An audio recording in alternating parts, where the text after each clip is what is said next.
Eh bien, rebonjour, chers élèves. J'espère que vous êtes en forme. Vous êtes dans la dernière ligne droite.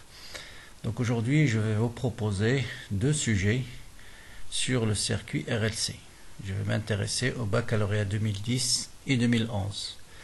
Donc dans la vidéo précédente, j'ai fait un résumé de tout ce qu'il faut savoir sur le circuit RLC. Maintenant, je vais voir si vous avez bien assimilé ce résumé et on va l'appliquer dans ces deux sujets-là. Bon, j'ai déjà fait un live sur cette partie-là, mais je vois que la qualité de l'image n'est pas assez bonne. En plus, j'ai oublié de faire une partie sur le baccalauréat 2011. Donc, je vais refaire ces deux sujets d'une façon complète. Et bien sûr, n'oubliez pas de s'abonner à la chaîne, de partager la vidéo au maximum avec vos amis. Donc c'est un travail que j'essaye de faire bien sûr pour vous aider et j'espère qu'il va vous rendre service. Allons-y donc. Voilà le sujet, donc baccalauréat 2011. Donc on vous donne les notes musicales d'un piano, do, ré, mi, fa, sol, la, si. Chaque note a une fréquence donnée.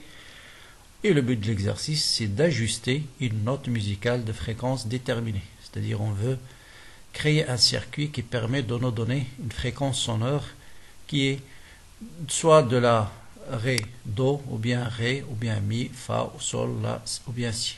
Donc vous allez voir quelqu'un qui va regarder le sujet comme ça, on va dire, oh là là, on est en train de faire quelque chose de compliqué. Mais vous allez voir souvent dans les examens du baccalauréat, même si le texte apparaît compliqué, la suite, vous allez voir, ce sont toujours des questions très classiques et peut-être vraiment dans la toute dernière question que vous allez faire une petite question d'application. Donc allons-y. Donc voilà. Donc pour ajuster ceci, un groupe d'élèves a réalisé une expérience sur deux étapes. Donc première étape, on veut déterminer la capacité d'un condensateur. Et à t égale à 0, les élèves ont commencé d'abord par charger le condensateur à travers un conducteur ohmique de résistance de 100 ohms. Commence la décharge d'un condensateur de capacité C initialement chargé. Donc ils ont déjà chargé un condensateur. Et ensuite, ils vont le décharger à travers une résistance de 200 ohms. D'accord? Donc ça, c'est la courbe qui correspond à la décharge. Donc, traduit les variations de la tension au bord du condensateur. Question classique. Déterminer, représenter le dispositif expérimental qui permet d'obtenir cette courbe-là, c'est-à-dire le dispositif qui permet d'obtenir la décharge. Trouver l'équation différentielle au bord du condensateur. Vérifier que ça est solution de l'équation que vous allez trouver. Ensuite, par analyse dimensionnelle, montrer que RC a la dimension d'un temps. Donc, je vais vous montrer deux méthodes pour répondre à la question. Ensuite, déterminer graphiquement taux. On va vous donner l'évolution, bien sûr, d'après la courbe précédente, déduire taux. Et à partir de taux, déterminer la capacité de ce condensateur. Donc, c'est ça le but de cette première partie, c'est de calculer la capacité d'un condensateur. Deuxième partie, on veut ajuster la fréquence d'une note musicale. Donc les élèves ont réalisé le circuit RLC suivant.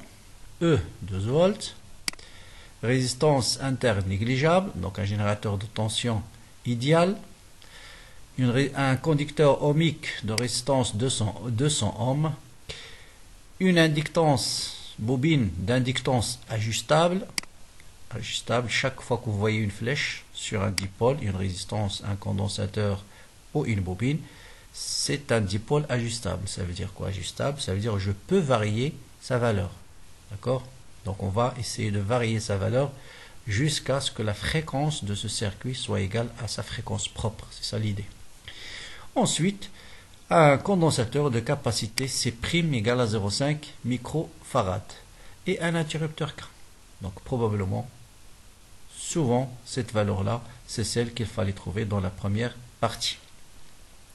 Bien. Après avoir chargé le condensateur, les élèves ont basculé l'interrupteur à la position 2. Donc là, on va aller vers le circuit RLC libre.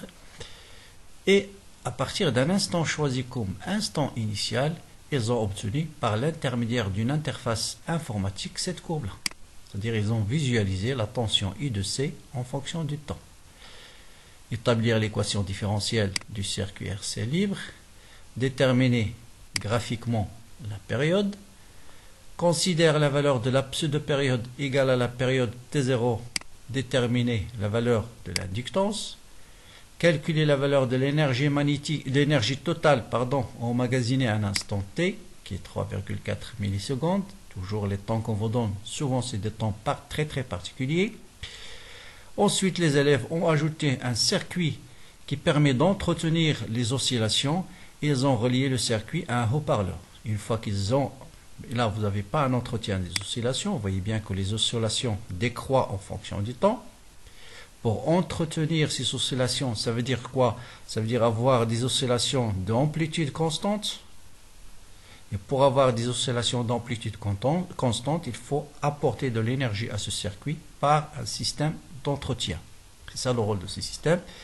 Et on vous demande de déterminer la fréquence propre de l'onde sonore qu'on a obtenue et quel est le rôle de cette machine-là ou cet appareil-là qui permet d'entretenir les oscillations. Et en se basant sur un tableau de fréquences qui a été donné au début du sujet, déterminer la note qu'on va entendre à travers le haut-parleur. D'accord? Donc vous voyez, c'est vraiment dans la toute dernière question qu'on va essayer de faire un peu de musique. Dans la dernière paragraphe 3.2. D'accord? Et tout le reste, vous allez voir, c'est un très bon sujet qui va vous permettre de réviser le circuit RLC, équation différentielle, déterminer l'énergie magnétique, l'énergie électrique, l'énergie à un instant T donné, la période, bref, tout ce qu'il faut savoir sur le circuit RLC, il est réuni dans ce sujet-là. Donc, allons-y donc. Première question. Donnez le schéma dispositif expérimental qui permet d'obtenir la décharge.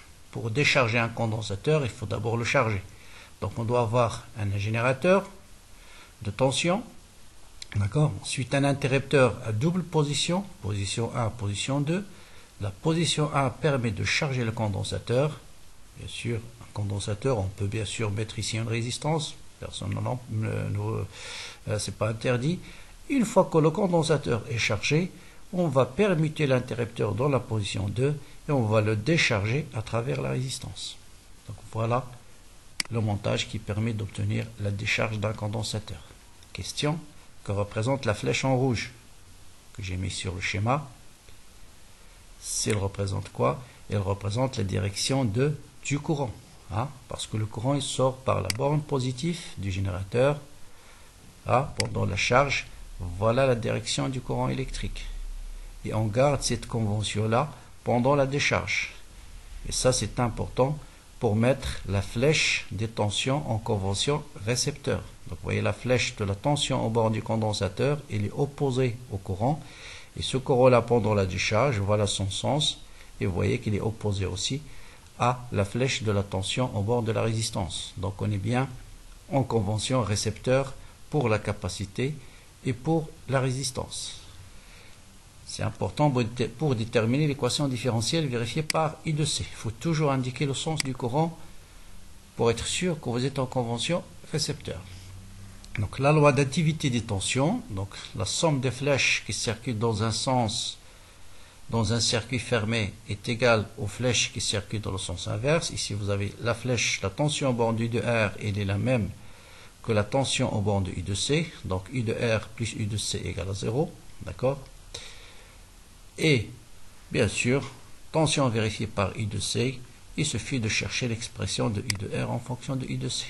Chaque fois que vous traitez un problème d'électricité, mettez devant vous ces trois relations que j'ai déjà indiquées plusieurs fois. La relation entre le courant, la loi d'Ohm, bien sûr, U égale à RI.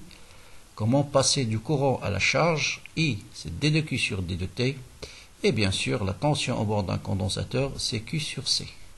Donc, I, je peux l'écrire d'une autre manière, c'est 1 sur C, la dérivée de Q par rapport au temps. D'accord? U de C, c'est 1 sur C, D de Q sur D de T. Donc I est égal à quoi? d de q sur d de t. Ou bien, vous avez I, q est égal à c fois uc.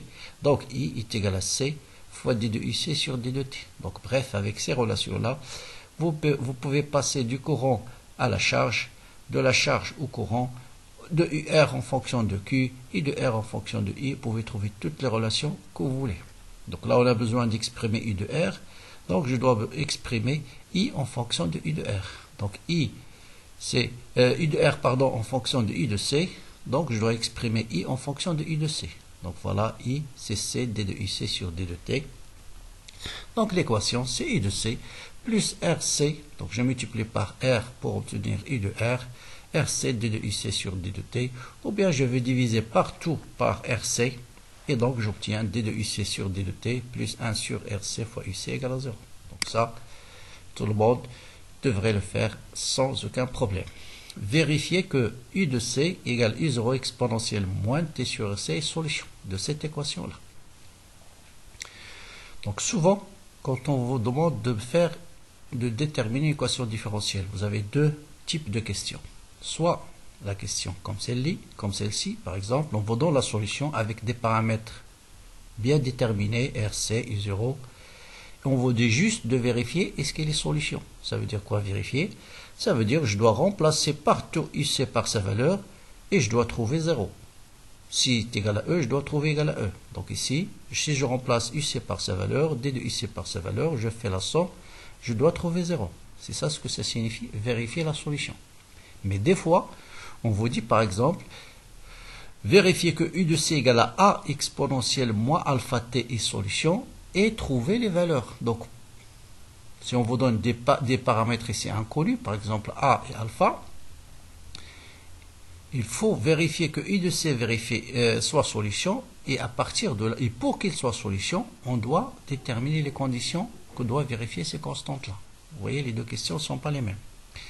Bien là, il suffit de calculer la dérivée. Donc la dérivée de exponentielle alpha t, c'est moins alpha exponentielle alpha t. Donc I0, il est là. Alpha, c'est moins 1 sur RC. Donc vous voyez, c'est moins 1 sur RC fois I0 exponentielle moins t sur RC. Je remplace dans l'équation différentielle. Donc D de IC, voilà sa valeur. Je remplace, plus je laisse le deuxième terme, je remplace juste IC par sa valeur. Et je trouve exactement moins K plus K. Et moins K plus K, c'est bien égal à 0.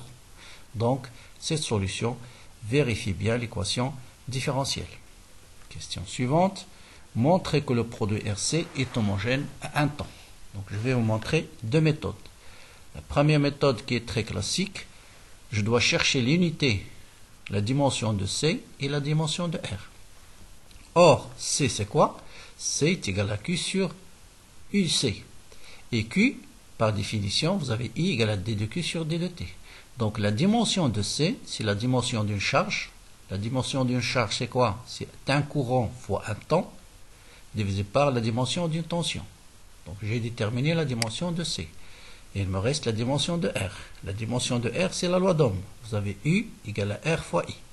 Donc R est égal à U sur I. Donc la dimension de R, c'est une tension divisée par un courant.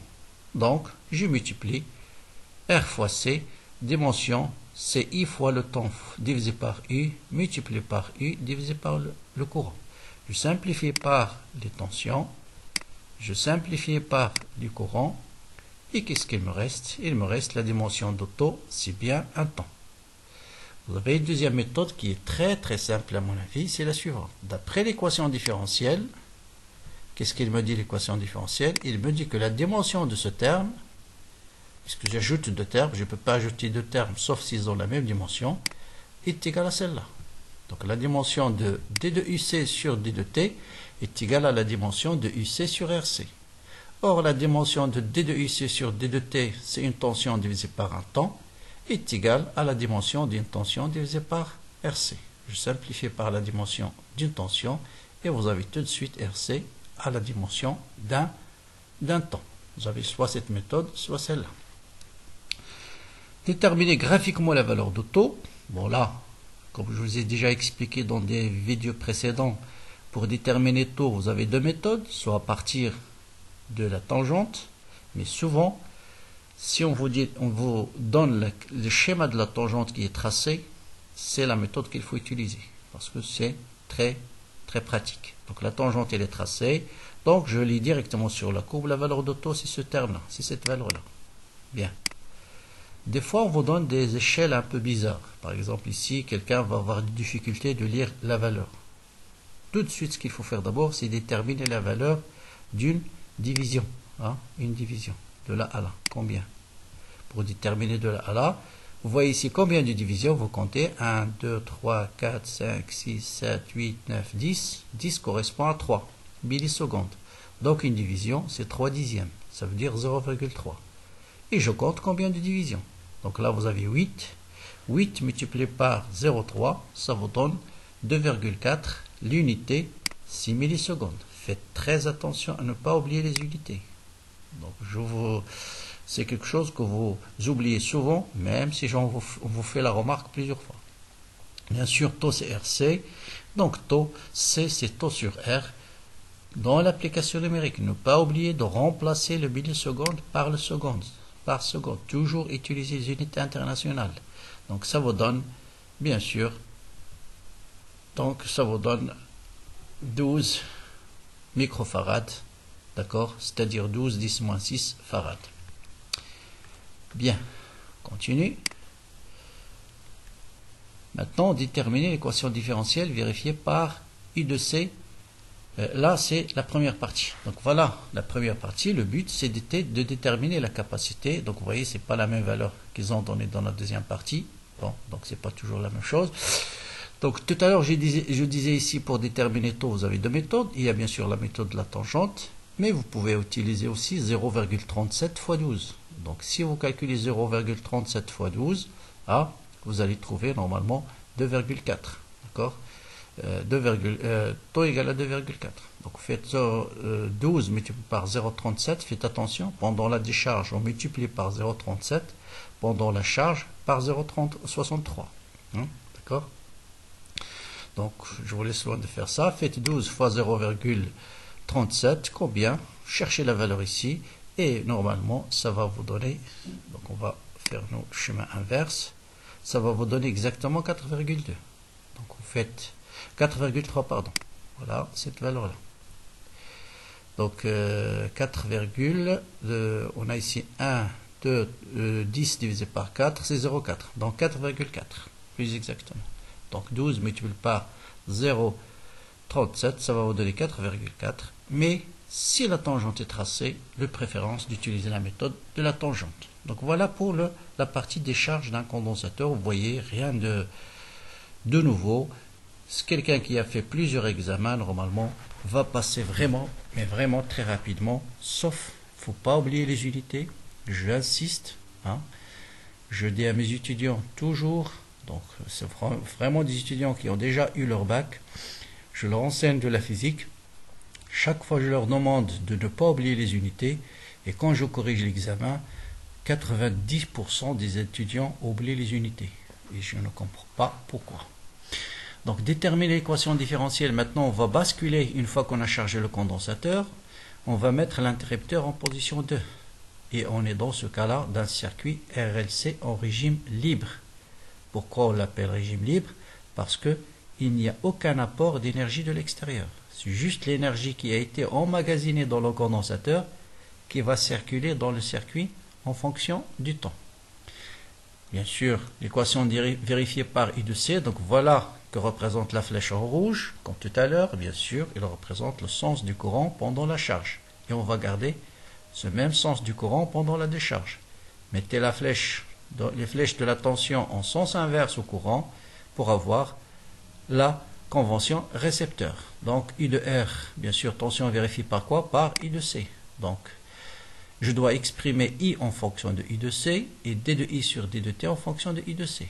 Toujours les équations de base. Vous avez I est égal à C fois D de IC sur D de T. Donc RI, ça sera RC fois D de IC sur D de T. Et L, D de I sur D de T, ça sera LC D carré de UC sur DT carré. D'accord? Et donc on arrive à l'équation différentielle suivante. On peut diviser par RC partout, on peut le laisser comme ça. Voilà, j'ai divisé par RC au carré, donc plus R sur L, plus 1 sur LC fois UC est égal à 0. D'accord? Donc voilà l'équation différentielle d'un circuit RLC en régime libre. D'accord?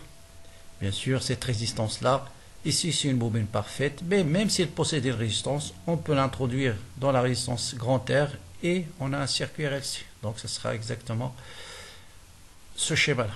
Bien. Question suivante, toujours après l'équation différentielle, déterminer graphiquement la valeur de la pseudo-période. On vous dit dans l'énoncé, on va supposer que la période est à peu près égale à la pseudo-période. Donc la période d'un signal périodique, c'est quoi? C'est le temps entre deux maximums consécutifs. Voilà le premier maximum. Voilà le deuxième. Donc je lis directement ce temps-là. Donc ça vous donne 2, 3 et c'est à peu près 3,4 millisecondes. Oups. Voilà 3,4 millisecondes. Faites attention aux unités. Hein. Dans le schéma, le temps il est en millisecondes, même s'il n'apparaît pas ici. Bien. Maintenant, on vous dit de déterminer la valeur de l'inductance. Vous avez déterminé la valeur de la période. Vous savez que la période est à peu près égale à la pseudo-période. On vous dit de déterminer la valeur de l'inductance. On vous donne bien sûr la valeur de la capacité. Donc T, c'est 2 pi racine carrée de LC. Donc L, c'est T carré sur 4 pi carré fois C. Donc on va remplacer T par 3,4 qu'on vient de terminer. Millisecondes. Ne pas oublier de transformer en millisecondes. J'ai pris pi carré à peu près égal à 10. Et C', bon normalement c'est C'. On nous donne dans l'énoncé, on nous dit 6,05 microfarad. Donc ne pas oublier là aussi de transformer le microfarad en farad. Et l'unité, ce sera le Henri. Et ça me donne, sauf erreur de calcul, 0,59 Henri. Bien. Donc là, c'est classique. Hein, la période, soit vous connaissez C, on vous demande de déterminer L, soit vous connaissez L, on vous demande de déterminer C. C'est des questions qui sont classiques. Calculez maintenant la valeur de l'énergie totale emmagasinée dans le circuit un instant, toujours. Pour l'énergie totale, on vous donne des instants très particuliers, c'est-à-dire où le calcul de l'énergie va être très simple. D'abord, écrire l'énergie magnétique totale. Par définition, c'est l'énergie électrique plus l'énergie magnétique. L'énergie électrique, c'est 1,5 C fois UC au carré. L'énergie magnétique, c'est 1,5 L fois I au carré. Qu'est-ce qu'il faut déterminer pour calculer l'énergie totale?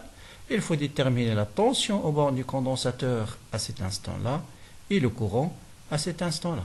Et toujours à partir des graphes qu'on vous donne. Quelle est la courbe qu'on vous donne?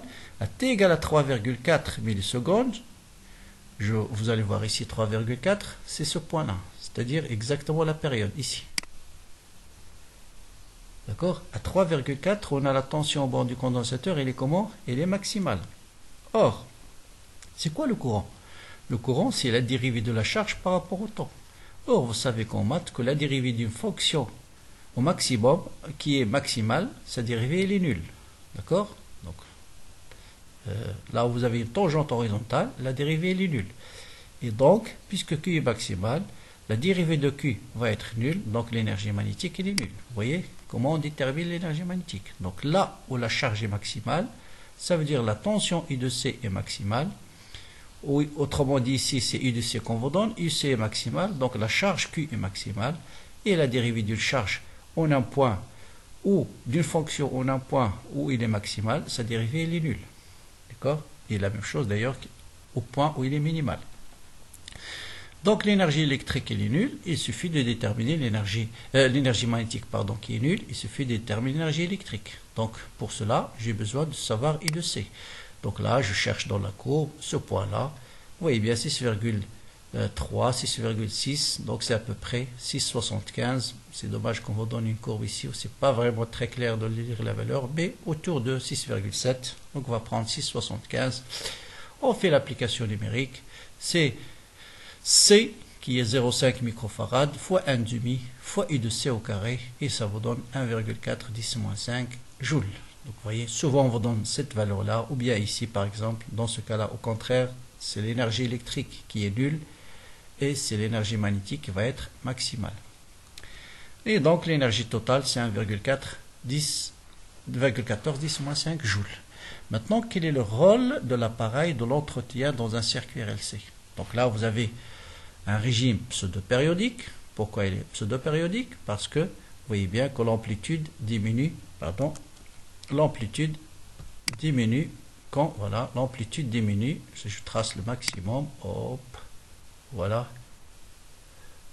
vous voyez, quand l'amplitude, voilà le maximum de l'amplitude, il diminue au cours du temps. Comment passer à un régime périodique où l'amplitude reste constante? Et donc, il faut amener de l'énergie à ce circuit. Parce que dans un circuit RLC, vous avez des pertes d'énergie sous forme de chaleur dans les résistances. Donc, il faut lui ajouter un circuit d'entretien qui permet de compenser la diminution de cette énergie. Donc, le rôle de ce circuit, on vous demande juste son rôle, c'est de compenser les pertes d'énergie dans les résistances. Ou bien apporter de l'énergie suffisante pour entretenir les oscillations. Donc, c'est un apport d'énergie externe. C'est ça le rôle de ce circuit d'entretien. Et voilà, toute dernière question qu'on va faire un peu de musique, do, ré, mi, fa, sol, la, si. Et on vous dit maintenant quel est ce circuit-là, ou bien ce circuit RLC, on va lui associer un haut-parleur et par un système d'acquisition, on va transformer cette fréquence en une fréquence sonore et quelle est la note qu'on va entendre. Il suffit de calculer la fréquence qui correspond à la période propre de ce circuit RLC. Donc une fois que les oscillations sont entretenues, sa période est exactement égale à la période propre. Or la période propre, on vient de le calculer, c'est 3,4 millisecondes. Quelle est la relation entre la période et la fréquence? Bien sûr, ça vous le savez par cœur. La période, c'est l'inverse de la fréquence. Et si vous calculez 1 sur T0, vous allez trouver 294 Hz. Si on a de la chance, on va la retrouver sur le tableau. Effectivement, voilà, il se trouve vraiment sur la note Ré. Donc, c'est la note musicale Ré qu'on va entendre. Et bien, celui qui est arrivé à trouver 294, il est heureux. Il n'entend bien sûr que de la musique. Bon, bien. Continuons donc. Bon, ça c'est un petit quiz que j'avais préparé dans le live. Bon, on va le refaire rapidement. Donc, je vous demande de noter les réponses avant de... votre propre réponse avant d'entendre les miennes. Donc voilà, ici, souvent ces dernières années, on vous donne des sujets où il faut répondre juste, choisir juste la bonne réponse. D'accord? Donc voilà un dipôle, sens du courant, sens de la tension. Quelle est la convention récepteur? Schéma A ou schéma B? Votre réponse, bien, c'est le schéma B. Convention récepteur, la flèche de la tension, c'est inverse au courant. Deuxième question, la tension aux bornes de ce dipôle, dans le schéma petit a, est-ce que c'est RI ou bien moins RI?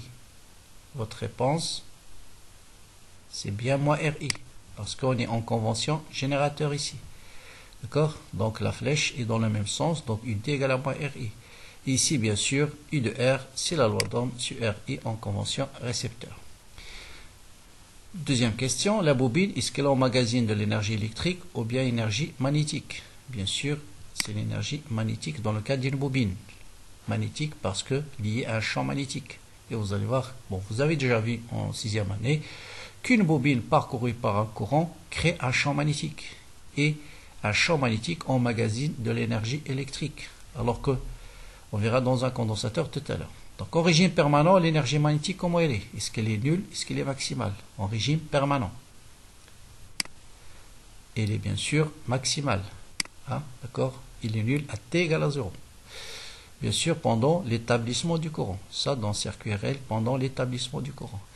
Dans le circuit RL, si on ferme l'interrupteur K, la tension en borne de la bobine est, c'est-à-dire pendant toujours l'établissement du courant. Si je ferme l'interrupteur K, la tension en borne de la bobine, elle est nulle, ou bien U égale à E. Bien sûr, la tension en borne de la bobine, elle est nulle. Pourquoi? Parce qu'à T égale à 0, le courant au bord qui traverse la bobine, elle est nul. D'accord? Le courant, il augmente de façon continue jusqu'à atteindre sa valeur au régime permanent. Et à T égale à 0, I égale à 0. Donc la tension, elle est nulle. Et à T, à régime permanent, donc je vous rappelle comment varie le courant dans un circuit RL. Donc le courant, il varie comme ça. Et donc, ça c'est le courant permanent, donc énergie maximale, et la tension est égale à 0. Maintenant, RC, un condensateur emmagasine énergie électrique ou bien magnétique, c'est bien sûr électrique.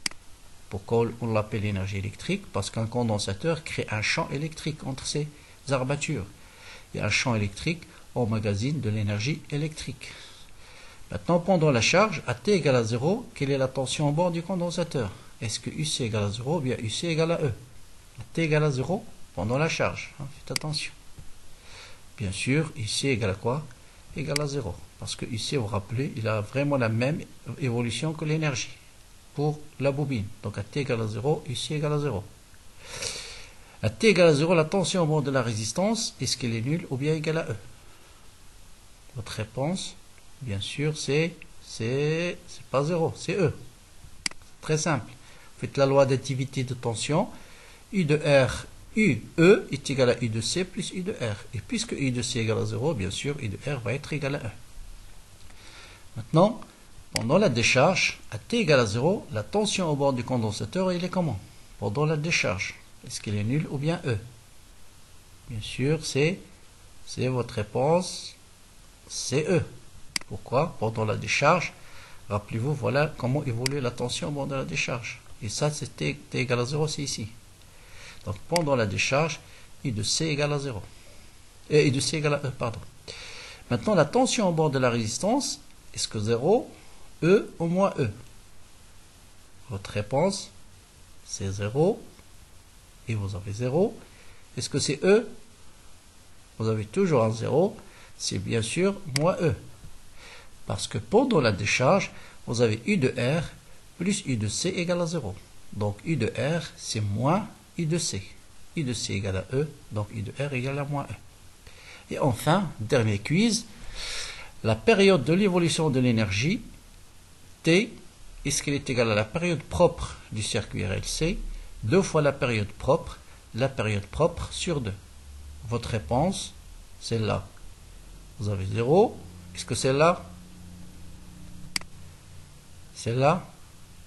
C'est bien. Donc vous avez la bonne réponse. C'est bien T0 sur 2. D'accord? Donc la période de l'énergie, c'est la période propre du circuit RLC divisé par 2. Donc voilà un petit quiz pour s'amuser un petit peu avant de passer au sujet 2010. Donc allons-y pour le sujet 2010. Donc tout à l'heure, on a traité le circuit RLC avec amortissement. Là, et plus on a parlé de l'énergie, on a parlé de l'entretien, le circuit de l'entretien.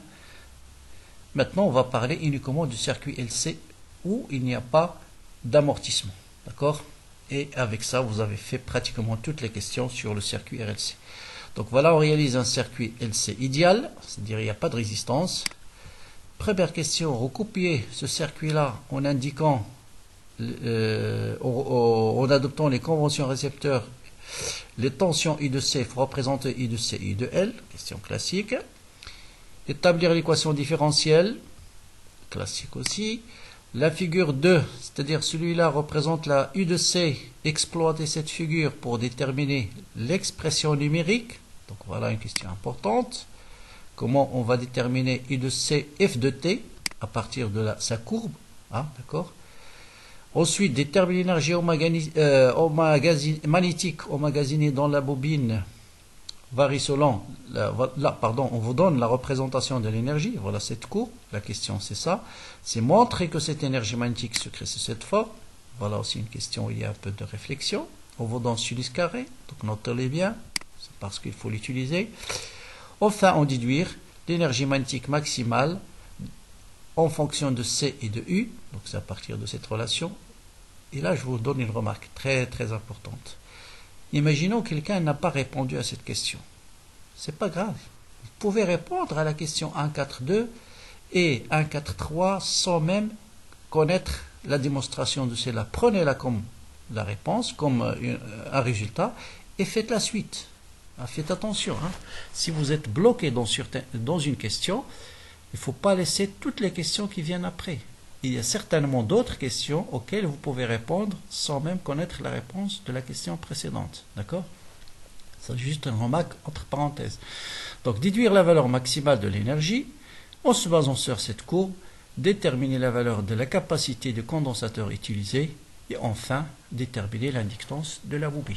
Donc voilà un bon sujet sur le circuit LC. Vous êtes prêts?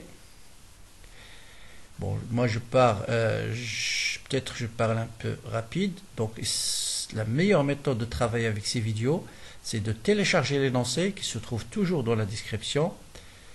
Prenez un peu de temps de faire vous-même la solution. Ensuite, vous pouvez suivre avec moi la vidéo. Et notez les remarques, c'est très important. Donc représentation, convention, récepteur, on l'a dit plusieurs fois. Le plus important, c'est d'indiquer le sens du courant. Et puis les flèches sont dans le sens inverse au courant. Donc le courant, il vient ici, il arrive, voilà, il rentre dans la bobine dans ce sens-là. Et vous voyez bien que dans les deux cas, les flèches sont dans le sens opposé. Équation différentielle vérifiée par I de C, on vient de le faire tout à l'heure. Donc ça, je ne vais pas le répéter, ça il faut l'apprendre par cœur. Donc vous avez d carré de UC sur dt carré plus 1 sur LC fois UC égale à 0. Bon, on vient de le faire dans l'examen 2011. Donc je vais aller par la suite. Voilà où je vais m'attarder un petit peu, déterminer l'expression numérique de I de C. Tout d'abord, il faut savoir quelle est la forme mathématique d'un signal comme ça. Ça, c'est ce qu'on appelle un signal harmonique périodique. Donc, il est de la forme A cosinus oméga t plus phi ou bien A cosinus 2pi sur t fois t plus phi. Les deux expressions sont correctes. Qu'est-ce qu'il faut connaître à partir de la courbe? Il faut déterminer UM, il faut déterminer t, il faut déterminer phi. C'est quoi UM? UM, c'est l'amplitude maximale de UC. Pourquoi? Parce que la valeur maximale de cosinus, c'est 1. Donc UM, c'est vraiment le maximum de UC. Vous allez dans la courbe tout simplement, vous cherchez le maximum, et le maximum c'est 4. Et donc vous allez dire tout simplement, graphiquement, UM égale à 4. Deuxième grandeur qu'on peut déterminer facilement à partir de la courbe, c'est la période. C'est quoi la période? C'est le temps entre deux maximums consécutifs. Hop, je fais ici la valeur, c'est 1,4. Donc la période, c'est 1,4. Il me reste la phase. J'ai déjà expliqué que pour déterminer la phase, pensez à ce qui se passe toujours à t égale à 0. Or, vous voyez bien ici qu'à t égale à 0, U de C égale à combien? Est égal à sa valeur maximale. Donc il suffit de remplacer I de C à t égale à 0 par I de M. Et ensuite, remplacer ici t par 0. Si je remplace t par 0, ça s'en va. Il va vous rester UM cosinus phi. Donc vous simplifiez par UM. Et donc, ou bien on divise par UM, la même chose. Donc cosinus phi est égal à 1. Quel est l'angle dont le cosinus est égal à 1? C'est bien sûr 0. Faites attention, ce n'est pas toujours 0. Ça peut être pi sur 2, ça peut être moins pi sur 2. Tout dépend des conditions initiales. Donc voilà l'expression de U de C. Je remplace juste UM par 4. T par 1,4, mais 10 puissance 4, ne pas oublier. 10 puissance moins 3, pardon. 10 moins 3, je le remets au numérateur, il devient 10 puissance 3. Bon, je peux l'écrire sous une autre forme. 1,4, c'est 1,4 fois 10 puissance moins 1. Je ramène 10 moins 1 au numérateur, il devient 10 puissance 3 plus 1, c'est 10 puissance 4. Et vous avez 2 sur 14, je simplifie par 2, c'est 1 sur 7. Et 1 fois 10 puissance 4, bien sûr, c'est 10 puissance 4. Bien. Maintenant, voilà aussi une question où il y a un peu de calcul, c'est montrer que l'énergie s'écrit sous cette forme. Et moi, ce que je vous conseille, c'est quoi? Bien sûr, d'abord de déterminer le point de départ. Le point de départ, bien sûr, c'est l'expression de l'énergie magnétique. Ensuite, toujours écrire devant soi comment je vais faire apparaître un moins cosinus de quelque chose. D'accord? On va faire par étapes. Donc voilà. Deuxième étape, bien sûr, deuxième chose, vous voyez que voilà UC qu'on a trouvé. Alors qu'on nous demande de l'écrire sous la forme 4pi sur T0 fois T. Bon, sûr, ici c'est T0, hein. Partout c'est T0. J'ai oublié de mettre les indices, c'est T0. Donc, de préférence de travailler avec cette expression et non pas avec celle-là. Bien sûr, avec celle-là, en remplaçant phi par 0, qu'on a trouvé, et m par 4. D'accord? Ou bien vous pouvez laisser UM. C'est pas grave. Vous laissez UM parce que c'est écrit en fonction de UM. Ça, c'est UM au carré. Donc, de préférence de travailler avec UC égale à cosinus 2pi sur T0 fois T. Voilà. C'est celle-là avec laquelle on va travailler. Donc, tout d'abord, écrire c'est quoi l'énergie magnétique. L'énergie magnétique, par définition, c'est 1 demi LI carré. C'est quoi la relation entre I et I de C? Donc ça, je pense que vous le connaissez maintenant par cœur. C'est C fois D de IC sur D de T. Donc, je calcule la dérivée de cosinus alpha T, c'est moins alpha sinus. Donc, c'est moins UM fois 2pi sur T fois sinus. D'accord? Et je multiplie par ce C-là. D'accord? 2pi sur T fois T. Et l'énergie magnétique, je prends ça au carré. Donc, ça me donne 1 demi L fois tout ça au carré. Donc, C fois UM, 2pi sur T au carré, sinus carré. Très bien. Qu'est-ce que je dois trouver? Je dois trouver quelque chose comme ça. Ça, c'est l'énergie magnétique. Hein? Énergie magnétique. Comment je dois trouver 1 moins cosinus? Donc, qu'est-ce qu'il y a ici de plus? J'ai L qui n'apparaît pas ici. T qui n'apparaît pas. Donc, je dois penser à comment éliminer la période. Et L. Donc, je dois penser à l'expression de la période. La période T, c'est 2pi racine de LC. Donc, T carré, c'est 4pi carré fois LC. Ça veut dire LC est égal à quoi? Est égal à T carré sur 4pi carré. Ou bien 4, bon là c'est au carré, ça veut dire 4 fois pi carré sur T carré. Or 4 pi carré sur T carré, c'est l'inverse de LC, c'est-à-dire 1 sur LC. Donc je remplace, donc je laisse L sur 2, elle est là. CUM au carré, elle est là. Je remplace ce terme-là par sa valeur. Voilà celui-là. C'est-à-dire 4 fois pi carré sur T carré, d'après ça, c'est 1 sur LC. Et comme ça, je simplifie par L. Je simplifie par C. D'accord? Ici, C carré, donc il va me rester un C. Et donc, 1 demi C UM au carré fois 1 demi fois sinus carré. D'accord? Fois 1 demi C fois UM au carré sinus carré. Maintenant, le but, c'est de trouver 1 moins cosinus. On vous dit que cosinus sinus carré de X, donc tout ça, c'est X. Sinus carré de X, c'est 1 demi facteur de 1 moins cosinus 2 fois X. Donc ça, c'est égal à quoi? C'est 1 demi facteur de 1 moins cosinus 2 fois ce terme-là. Ça veut dire 4pi sur T fois T. Et ce 2 avec 2, ça vous donne 4. Et vous êtes heureux, vous avez trouvé la formule qu'on vous demande. Donc je répète, toujours le bon choix, choisir la bonne expression avec laquelle il faut travailler. Et après, essayez de remplacer et au fur et à mesure, mettez-vous devant vous la formule auquel je dois arriver. Quand je remplace, j'ai un L et T. Donc, dans la formule finale, il n'y a pas de L, il n'y a pas de T. Donc, il faut penser à une relation qui permet de lier L à T. Et bien sûr, c'est la relation de la période. Très bien. Maintenant, la valeur maximale de cette énergie magnétique, ça, c'est une fonction. Comment déterminer le maximum d'une fonction? Bon, d'abord, tout ce qui est constant, ça ne m'intéresse pas. Ça, c'est une constante. Donc, ça ne va pas changer. Qu'est-ce qui dépend du temps? C'est ce terme-là. Donc, je dois chercher à quoi est égal le maximum de ce terme. Or, le maximum de cosinus, cosinus, il est compris entre moins 1 et 1. Donc, le maximum de cosinus, c'est 1. Mais moi, j'ai moins cosinus. J'ai 1 plus moins cosinus, si vous voulez. Donc, moins 1, je peux l'écrire moins, je peux l'écrire plus, multiplié par moins. D'accord? Plus, moins. Donc, moins cosinus, il est compris en quoi? Entre moins 1 et 1. Donc, je peux ajouter 1 ici. Ensuite, donc, moins 1 plus 1, ça veut dire 0. C'est l'encadrement. Est inférieur ou égal à 1. Ensuite, moins. Ensuite, vous ramenez ce terme ici. D'accord? Vous ramenez ce terme cosinus. C'est l'encadrement inférieur ou égal à combien? À 2. D'accord? Donc, j'ai moins cosinus, y compris entre moins 1 et 1. Moi, je vais l'encadrement de 1 moins cosinus. Donc, j'ajoute 1 partout. Donc, ce terme, son minimum, c'est 0. Le maximum, c'est 2. Par exemple, si on me dit le minimum de l'énergie, ça sera 0. Et le maximum, ça sera 2 fois ce terme. Donc, je remplace tout ça par 2. Et donc, le maximum, ça sera 2 fois 1 quart, c'est 1 demi, fois CUM au carré. Donc, vous avez compris, j'espère, facilement, comment déterminer le maximum d'une fonction. C'est toujours un encadrement. Hein? C'est le même problème dans le sheet parabolique. On vous dit, par exemple, par rapport suivant, vous avez déterminé la portée. pour quel angle alpha la portée est maximale. Dans l'expression de la portée, il n'y a que sinus alpha, 2 alpha qui varie. Donc, portée maximale, si sinus 2 alpha est maximal, ça veut dire 2 alpha égale à pi sur 4. À pi sur 2, ça veut dire alpha égale à pi sur 4. Ça, on l'a vu dans le problème des chutes paraboliques. Maintenant, on veut déterminer la valeur de C.